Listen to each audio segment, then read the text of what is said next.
आणि हवस पैसे लुटण्याची हवस मुद्दाम करतो इतकी वाढत चाललेली आहे की आपण कल्पना करू शकत नाही. सत्तेसाठी पैसा आणि पैशातून सत्ता हे या सरकारचं आता समीकरण झालेलं आहे. त्यामुळं घोटाळ्याची मालिका दिवसेंदिवस रोजच वाढत चालली आहे. रुग्णवाहिकेचा घोटाळा, त्यानंतर अनेक घोटाळे दररोज मी तुमच्या पुढे मांडणारच आहे. पण आज मुद्दाम 2 घोटाळे तुमच्या पुढे मांडतोय. या सरकारने नवनवीन कृत्या लढवणं, नवनवीन आयडिया करणं आणि त्यातून पैसा मिळवणं हा एकमेव धंदा या सरकारने आता सुरू केलेला आहे. खर तर नैतिकता, नीतिमत्ता सगळी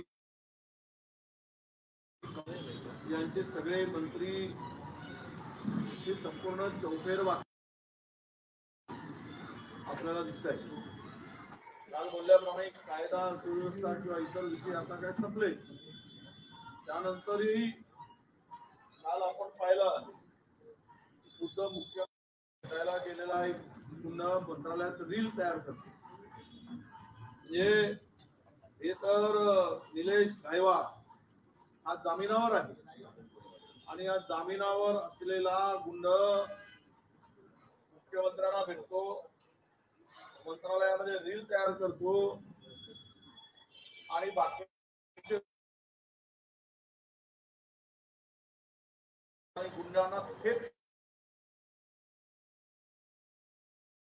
असं मला दिसतं. बोलल्याप्रमाणे गुंडांना संरक्षण देणारं आणि गुंडांना पोचणारच हे सरकार आहे. यात आता हा अंगणवाडी सेविकांना मिळणारा मोबाईल घोटाळा एक नवा घोटाळा महिला बालकल्याण विभागाने केलेला आहे. त्यांच्या मंत्र्यांना यातून किती वाटा मिळणार आहे, किती मलिदा खाणार आहे, हे आता आम्ही वाटायला मिळणार हे दिसणार आहे. आणि खर तर या मलिदापोटीच हे मोबाईल खरेदी केले जात आहेत. आम्ही म्हणालो होतो अलिबाबा आणि 40 चोर, पण आता 2 अलिबाबा 80 चोर अशी स्थिती राज्याची झाली आहे. हे पक्ष बुडून गेलेले 2 अलिबाबा आणि त्यांचे 40 चोर बिनधास्तपणे उजळ माथ्याने हम किसी के बाप की सुनते नहीं, हमारा कौन बाल बाका कर सकता है अशा आविर्भावात भ्रष्टाचाराने महाराष्ट्र व्यापून टाकलेला आहे. आणि म्हणून या सगळ्या परिस्थितीमध्ये त्यांनी ज्या मागण्या करून आंदोलन केलं त्यावर विचार न करता मोबाईल देऊन काहीतरी त्यांना समाधान करण्याचा प्रयत्न होत असेल तर हे महिला बालकल्याण, महिला अंगणवाडी जे आमचे आहेत, अंगणवाडी सेविका आहेत, त्यांच्यावर हा अन्याय आहे.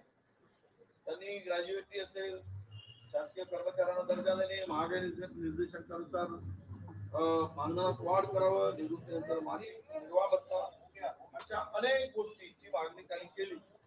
पण आता त्यांना हे सगळं सोडून यांनी मोबाईल खरेदी करण्याचा नवीन धंदा महिला बालकल्याण मंत्र्यांनी आणि त्या खात्याने आणि सरकारने सुरू केला आहे.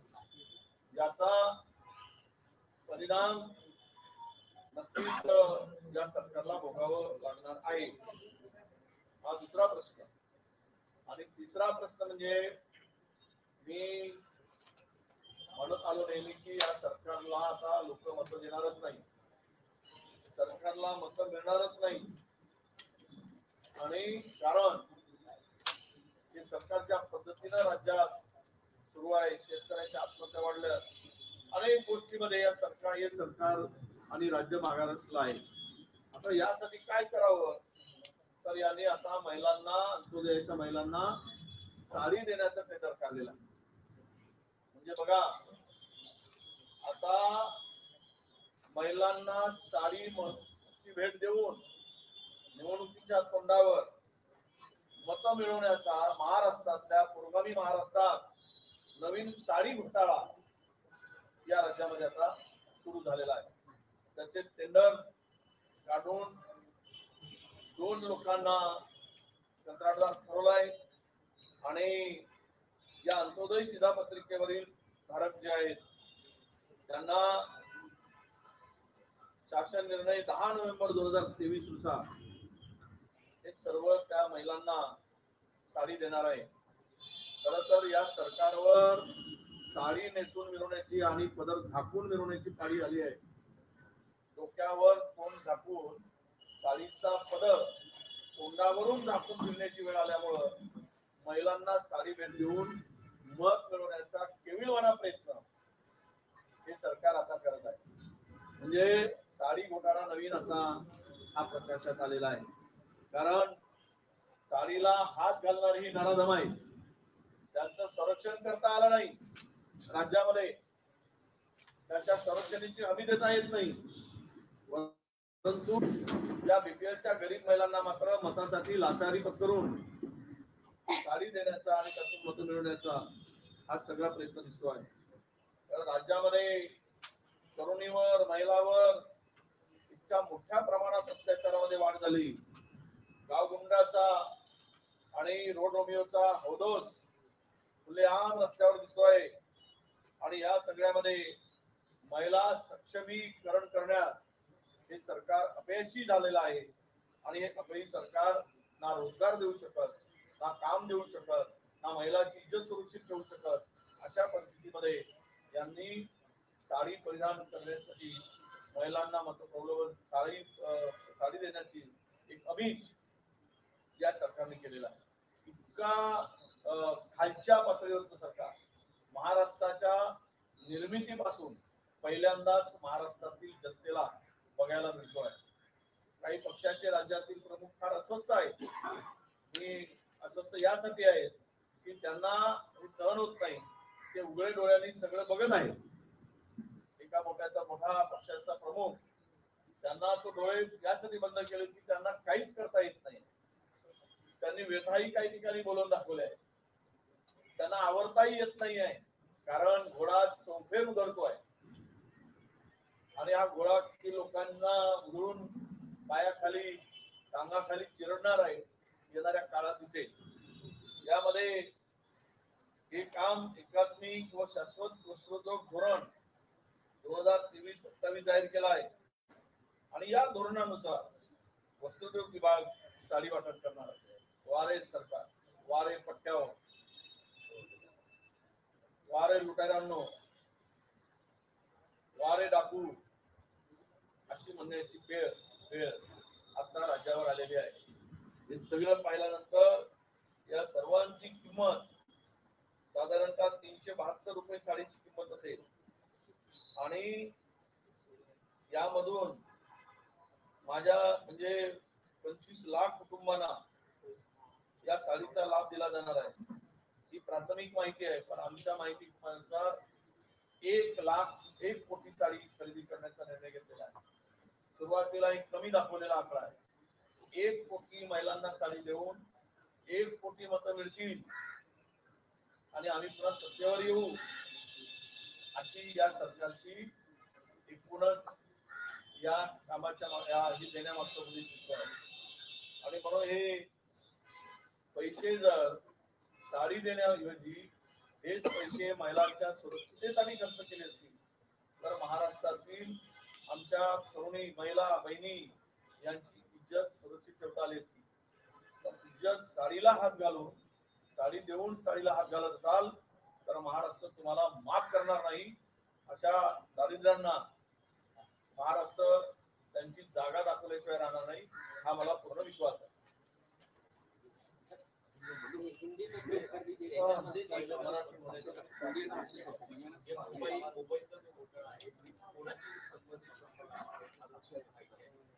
असं ही दिल्लीची कंपनी आहे. सॅमसंग गॅलेक्सी नावाची कंपनी कंपनी आहे. या कंपनीचं नावही मी सांगितलं आहे.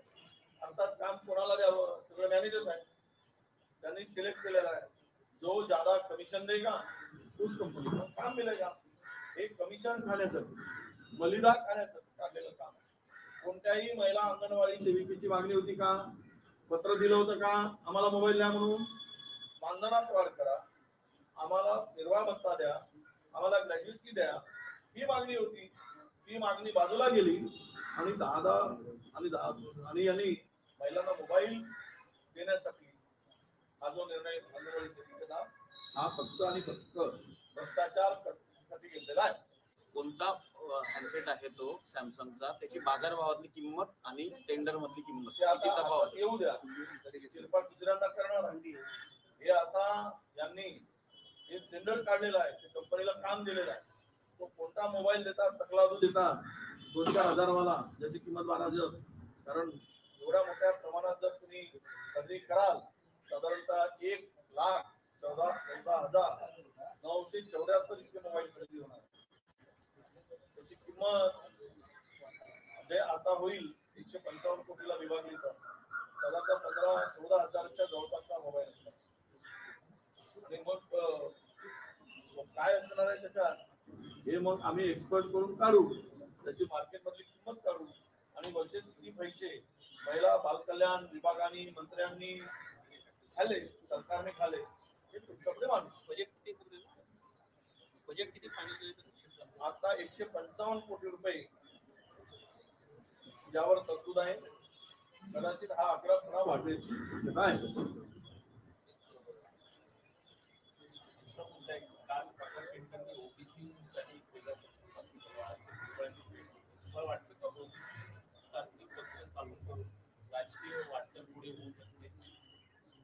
आणि नाही आता असे काय केलंय, त्यांच्या मागे जनाधार आहे आणि ओबीसी साठी पक्ष स्थापन करताना मला भुजबळ आणि मध्ये आता थोडी दरी निर्माण झाली का, कारण छगन भुजबळजींनी भुजबळ साहेबांनी अशी कुठलीही घोषणा करताना सोबत नव्हते ना, त्यांचा त्यामध्ये सहभाग. त्यामुळे यामध्ये ओबीसीच्या 2 नेत्यामध्ये कदाचित एक मत झालं नसावं, म्हणून हा नवीन मार्ग केला होता. सर, साडी वाटप म्हणतात तुम्ही घोटाळा आहे किंवा महिलांना साडी दिल्यावर मत दिला. पूर्वीच्या राज्यामध्ये असे वाटप होत होते, भांडी वाटले, चिकोर वाटले, कपडे वाटले. महिलांना साडी मिळाली हा आक्षेप आहे, मग तुम्ही पण वाटणार का? फक्त त्यांनी देऊ नये म्हणून आपण थांबवणार, विषय काय? सरकारच्या माध्यमातून हे पैसे मिळेल. वा, जे आम्ही वाटायचो त्यांनी वाटलं म्हणून, त्यांनी शेण खाल्लं म्हणून आम्ही शेण खायचं, असं तुम्ही सांगता. त्या राज्यांनी काही राज्यांनी काही चुकीचं केलं म्हणून यांनी चुकीचं करायचं, त्यांनी साडी वाटली म्हणून यांनी साडी वाटायचं, त्यांनी गडबड घोटाळा केला म्हणून यांनी गडबड घोटाळा करायचं. काय विषय, हा राज्य कोणाचं राज्य आहे, या राज्याची काय वारसा आहे, याचा इतिहास काय आहे? आणि हे साडी वाटणं निवडणुकीच्या तोंडावर का 5 वर्ष आमच्या भगिनींकडे वस्त्र होते त्यावेळी दिसले नाही.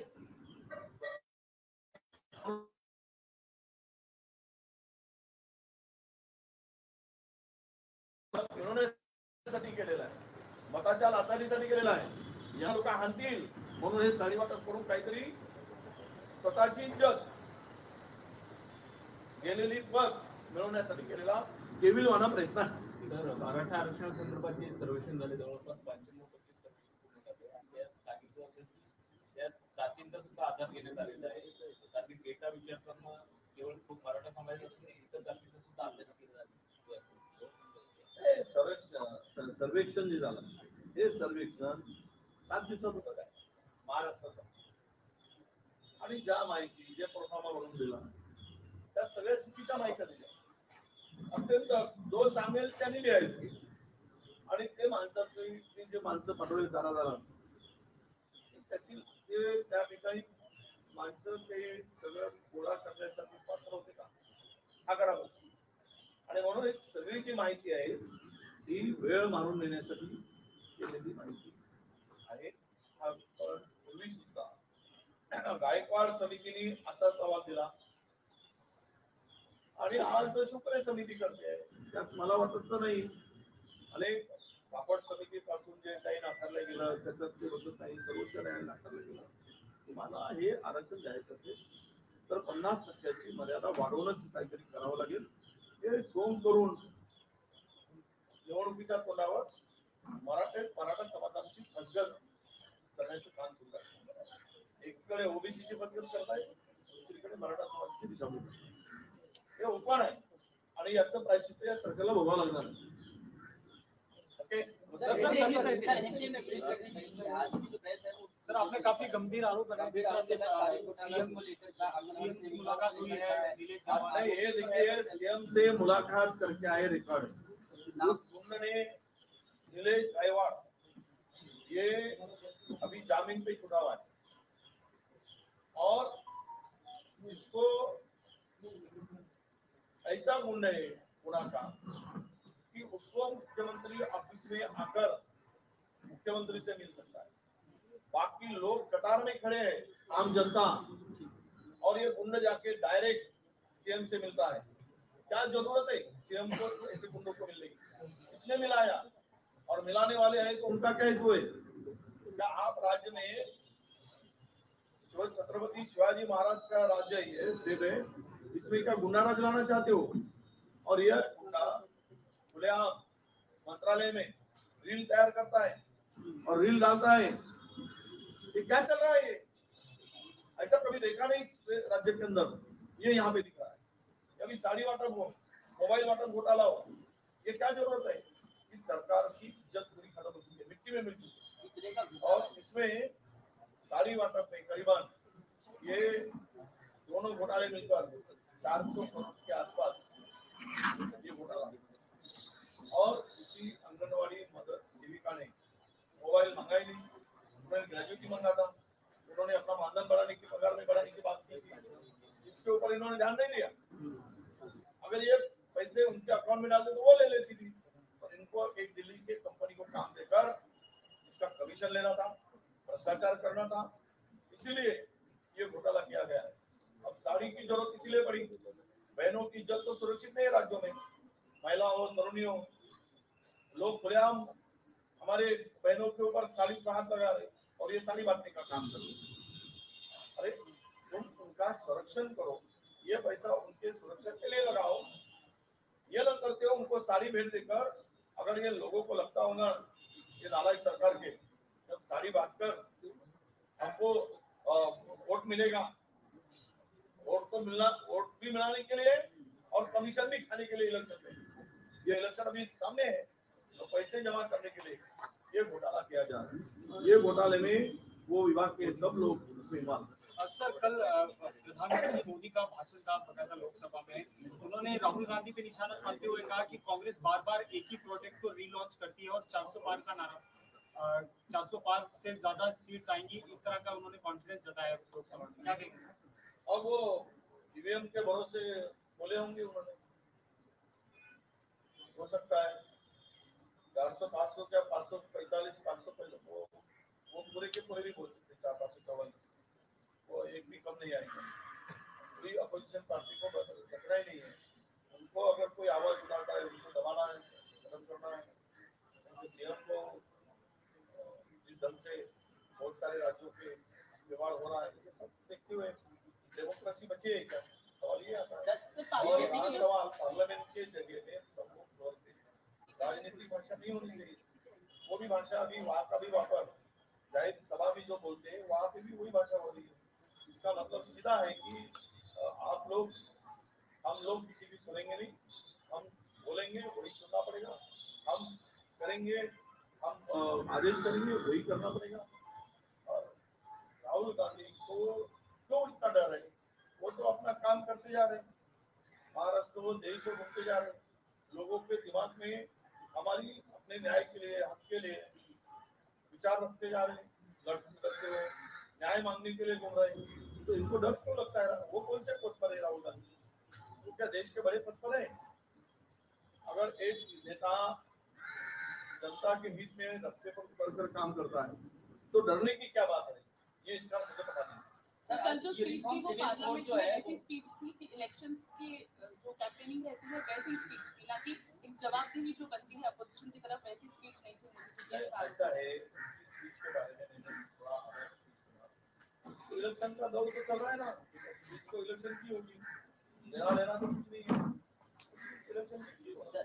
बीजेपी सांसद है राज्यसभा के हरनाथ सिंह, उन्होंने ये कहा कि जो साल 1991 में क्लेशेस ऑफ वर्शिप एक्ट आया हुआ है, जो ये कहता है कि 1947 से पहले जो धार्मिक स्थल है किसी भी समुदाय का उसको उसी तरीके से रहने देना चाहिए, उसको खत्म करने की मांग की है, उसको उपयोगिता को लेकर सवाल उठाया।